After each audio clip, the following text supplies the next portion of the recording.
Hello students, कैसे हैं आप सब लोग। आज आपकी विज्ञान की अगली ऑनलाइन क्लास है और विज्ञान का अपन पार्ट 2 1 और 2 कर चुके हैं।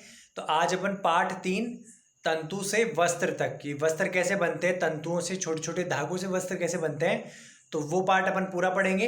तो पार्ट को मैंने 2 पार्ट में पढ़ाया है, पार्ट ए और पार्ट बी। तो आज पार्ट ए पढ़ेंगे, फिर अगली क्लास में आपको पार्ट बी मिल जाएगा। ठीक है, तो आइए स्टार्ट करते हैं। चलिए बच्चों, तो स्टार्ट करते हैं अपना चैप्टर पार्ट 3 तंतु से वस्त्र तक। तंतु क्या होता है? देखो, छोटे छोटे बारीक बारीक धागे जिनसे बड़े धागे बने, फिर बड़े धागों से कपड़े बने। तो छोटे बारीक धागों से कपड़े कहाँ तक कैसे बनते हैं वो अपन पढ़ेंगे कि धागे कहाँ से बनते हैं, कैसे बनते हैं, धागे आते कहाँ से हैं, फिर उनको कैसे जोड़ जोड़ कर वस्त्र बनाया जाता है वो पूरा पढ़ेंगे। पहेली और बूझों ने अपने स्कूल में आयोजित की गई विज्ञान प्रश्नोत्तरी प्रतियोगिता में प्रथम पुरस्कार जीता। 2 बच्चे हैं जिन्होंने प्रतियोगिता में पहला पुरस्कार जीता। वे दोनों अत्यधिक उत्तेजित थे और उन्होंने प्राप्त हुई पुरस्कार राशि में अपने माता पिता के लिए वस्त्र खरीदने का निश्चय किया। और जैसे उन्हें पैसे मिले उसमें प्रतियोगिता में, तो उसका क्या किया कि हम अपने माता पिता के लिए कपड़े खरीदेंगे। वे कपड़े की दुकान पर वस्त्र सामग्री की विस्तृत विविधता देखकर उलझन में फंस गए।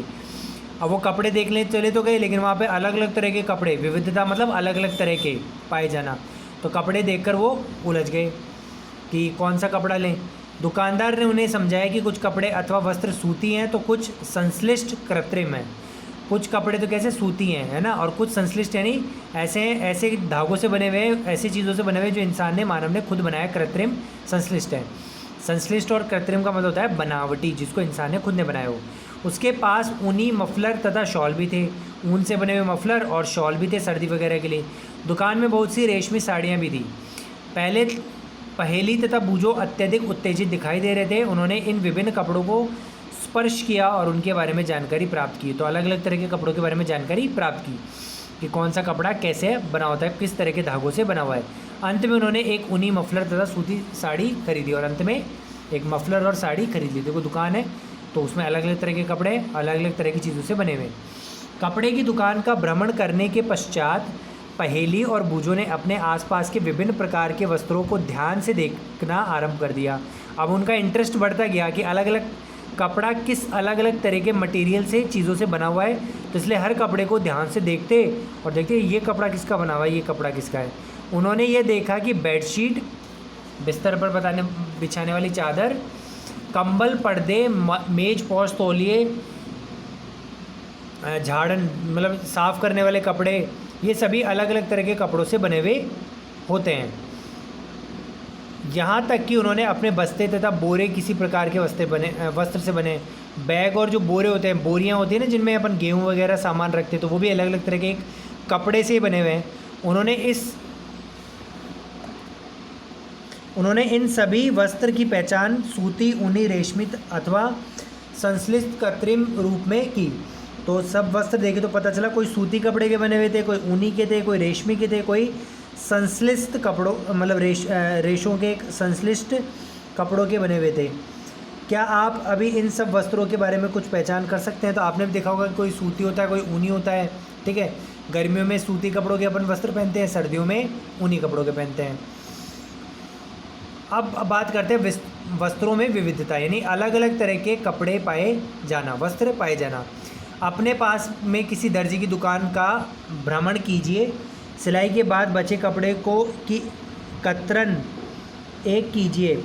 कपड़े की प्रत्येक कतरन को स्पर्श करके उसके स्पर्श का अनुभव कीजिए। यानी आप एक टेलर की शॉप पे जाओ और वहाँ जो वो शॉप से अलग अलग तरह के कपड़े बनाता है, उसके कुछ अवशेष जो टुकड़े हैं वो आप इकट्ठा कीजिए और अलग अलग तरह के कपड़े को स्पर्श करके देखिए। देखो, सूती कपड़ा छूने पे कैसा है, ऊनी कपड़ा कैसा है, अलग अलग तरह के कपड़ों का स्पर्श चेक कीजिए। दर्जी की सहायता से उससे पूछकर कुछ कपड़ों पर सूती, रेशमी, ऊनी, संश्लिष्ट का लेबल लगा दीजिए और कपड़ों पे लिख भी दीजिए भाई ये सूती कपड़ा है, ये रेशमी कपड़ा है, ये ऊनी कपड़ा है।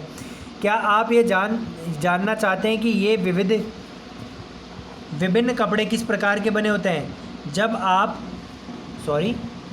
देखो, क्या आप ये जानना चाहते हैं कि विभिन्न प्रकार के कपड़े किससे बने होते हैं? जब आप किसी कपड़े का अवलोकन करते हैं तो वह एक सतत टुकड़ा प्रतीत होता है।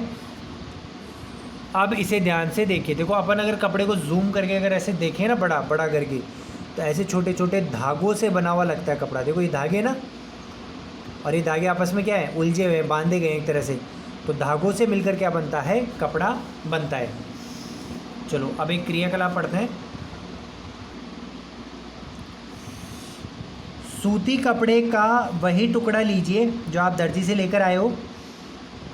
इसके एक सिरे का कोई ढीला धागा या तागा ढूंढने का प्रयास कीजिए। कोई धागा उसमें से निकला हुआ हो तो उसको ढूंढने का प्रयास करो और इसे बाहर खींचो। तो बाहर खींचोगे तो क्या होगा, आप देखा होगा ना कभी कपड़े में से धागा खींचते तो क्या होता है, कपड़ा खुलता जाता है। यदि कोई ढीला तागा दिखाई ना दे तो पिन अथवा सुई की सहायता से आप एक तागा धीरे से बाहर खींचकर निकालें। हम देखते हैं कि तागा मतलब धागा को एक साथ व्यवस्थित करने पर वस्त्र बनता है। तो धागों को जब एक साथ इकट्ठा कर दें ऐसे तो क्या बनता है, एक वस्त्र, कपड़ा बनता है। ये धागे किससे बनते हैं, तो ये तागे किससे बनते हैं वो आगे देखते हैं।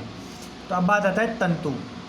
तो तागे किससे बनते हैं, तंतुओं से बनते हैं, छोटे छोटे धागों से बनते हैं। और बहुत छोटे बारीक धागे हैं जिनको मेल लेते हैं ना, मेल देते हैं अपन ऐसे यूँ करके मेल दे, तो उससे फिर क्या बनता है, तागा बनता है। और तागों से फिर कपड़े बनते हैं। किसी सूती कपड़े के टुकड़े को कोई तागा बाहर निकालिए। इस तागे के टुकड़े को मेज पर रखिए। तागे के एक टुकड़े पर एक सिरे पर अपने अंगूठे से दबाइए। तागे के दूसरे सिरे को इसकी लंबाई के अनुदिश चित्र में दर्शाए अनुसार नाखून से खरोंचिए। ऐसे नाखून से खरोचो। तो क्या आप इस सिरे का यह देखते हैं कि तागा पतली लड़ियों में विखंडित हो गया। धागा में क्या हो जाए, छोटी छोटी पतली पतली बारीक लड़ियाँ जो आपस में मिक्स हैं और मिक्स करके ये तागा बना रहे हैं। तो पतली लड़ियों में टूट जाएगा और इस लड़ी को ये अपन क्या बोलते हैं, तंतु बोलते हैं। क्या बोलते हैं, एक लड़ी को क्या बोलते हैं, तंतु। सुई में तागे को पिरोने यानी डालने का प्रयास करते समय भी आपने ऐसा ही प्रेक्षण किया होगा।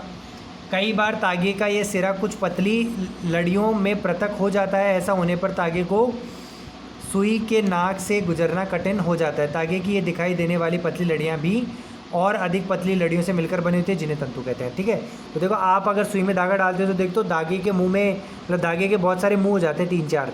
फिर आप क्या करते हो, मुंह में लेते हो उसको एक बार, ठीक है, धागे को, और उसको थोड़ा सा गीला कर देते हो। गीला करने से क्या होता है, वो सारी लड़ियाँ चिपक जाती है और चिपक कर फिर सुई में चली जाती हैं। ठीक है, ऐसा ही करते हो। तो वो जो छोटे छोटे धागे होते हैं वो और भी पतले धागे से बने होते हैं। पतली वो छोटे छोटे धागे तो लड़ियाँ हो गई जिसमें वो बिखर जाता है। वो लड़ियाँ भी और पतले धागों से मिलकर बनती है जिन्हें अपन क्या बोलते हैं, तंतु। यानी धागे का सबसे छोटा रूप क्या कहलाता है, तंतु कहलाता है। वस्त्र तागों से मिलकर बनता है यानी धागों से मिलकर बनता है, और धागे तंतुओं से मिलकर बनते हैं। तो अब ये तंतु आते कहाँ से हैं? कुछ वस्त्रों जैसे सूती, जूट, रेशमी तथा ऊनी तंतु पादपों तथा जंतुओं से प्राप्त होते हैं। कुछ जो कपड़े के तंतु हैं जैसे सूती कपड़ा, जूट का कपड़ा, रेशमी कपड़ा, ऊनी कपड़ा, तो इनके जो तंतु है वो कहाँ से मिलते हैं, पादप पेड़ों से और जंतुओं यानी जानवरों से मिलते हैं। इन्हें प्राकृतिक तंतु भी कहते हैं। और ये क्योंकि पेड़ और जानवर प्रकृति का हिस्सा है तो इसलिए इन तंतुओं को क्या बोलते हैं, प्राकृतिक तंतु।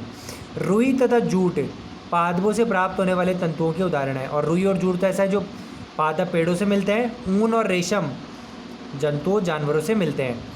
ऊन भेड़ अथवा बकरी की कृत्रित ऊन से प्राप्त होती है। भेड़ और बकरी पे जो बाल उगते हैं उनसे ऊन प्राप्त होती है। इसे खरगोश, याक तथा ऊँटों के बालों से भी प्राप्त किया जाता है। रेशमी तंतु रेशम कीट कोकून से खींचा जाता है। और रेशम जो तंतु जो जानवरों से मिलता है अपन को, वो एक कीट है छोटा सा, रेशम नाम का, नहीं कीट है कोकून, उससे अपन को रेशम मिलता है और रेशम से फिर रेशमी कपड़ा बनाया जाता है। हजारों वर्ष तक वस्त्र निर्माण के लिए केवल प्राकृतिक तंतुओं का उपयोग होता था। पहले इतना टेक्नोलॉजी नहीं थी अपने पास, इतनी आधुनिक नहीं थे ना, तो नेचर से वस्त्र जो अपन को पेड़ों से, पादपों से यानी पेड़ों से और जानवरों से जो अपन को ये जो धागे मिलते हैं, तंतु मिलते हैं, इन्हीं से धागे बना के कपड़े बनाए जाते थे। पिछले लगभग 100 वर्षों से ऐसे रासायनिक पदार्थों जिनका स्रोत पादप अथवा जंतु नहीं है से तंतुओं का निर्माण किया जाता है। रासायनिक तरीके से तंतु बनाए जाते हैं आजकल। इन्हें संश्लिष्ट तंतु कहते हैं। क्या कहते हैं? संश्लिष्ट तंतु। पॉलिस्टर, नायलॉन, एक्रिलिक संश्लिष्ट तंतुओं के कुछ उदाहरण हैं। ये ऐसे कपड़े आप देखो, पॉलिस्टर का कपड़ा होता है, नायलॉन का कपड़ा है, एक्रिलिक का कपड़ा, तो ये इसके जो तंतु होते हैं वो मानव निर्मित है, इसलिए इनको संश्लिष्ट तंतु कहते हैं। चलिए अब अपन तंतुओं के बारे में डिटेल में पढ़ेंगे। कुछ पादप तंतु यानी पादपों से मिलने वाले तंतु। सबसे पहला है रुई। ठीक है, क्या आपने कभी तेल के लैंपों के लिए बत्तियाँ बनाई है? देखो तेल के लैंप हो या दिए जलाने के लिए जो बत्तियाँ बनाते हैं वो किससे बनती है? रुई से बनती है। दिवाली पे अपन दिए जलाते हैं ना। इन बत्तियों को बनाने के लिए आप क्या उपयोग में लेते हैं? इस रुई उपयोग में लेते हैं। तो रुई का उपयोग गद्दों, रजाइयों अथवा तकियों बनाने में भी काम आता है। गद्दे बनाने में, रजाइयाँ बनाने में भी रुई काम आती है। कुछ रुई लीजिए, इसे खींचकर पृथक कीजिए और इसके किनारों को ध्यान से देखिए। रुई लो और किनारे देखो, आपको छोटे छोटे धागे दिखाई देंगे बारीक। क्या आपने प्रेक्षण किया? ये छोटी पतली लड़ियाँ जिन्हें आप देखते हैं कपास तंतुओं से बनी हुई थी। कपास यानी कपास जो अपने को जो रुई है वो कौन से चीज़ से मिलती है? कपास के तंतुओं से, यानी कॉटन के पेड़ों से मिलती हैं। ठीक है। रुई कहाँ से आती है? इसे खेतों में उगाया जाता है। साधारणतः कपास के पौधे उगाए जाते हैं जहाँ की मृदा काली और जलवायु उष्ण होती है। तो कपास के पौधे होते हैं, उन कपास के पौधों से हमें क्या मिलती है? छोटे छोटे मतलब तंतु मिलते हैं। तंतु से फिर रुई बनाई जाती है। अब कपास कौन सी जगह पे उगता है? जहाँ पे काली मिट्टी हो और थोड़ा गर्म वातावरण हो, उष्ण जलवायु। उष्ण का मतलब थोड़ा गर्म वातावरण हो, वहाँ पे कपास उगाया जाता है। तो ऐसे कई राज्य हैं, जैसे राजस्थान में भी कई जगह पे, और साउथ में तमिलनाडु, उधर भी कई कपास की खेती होती है। कपास पादप के फल कपास गोलक लगभग नींबू की माप के होते हैं।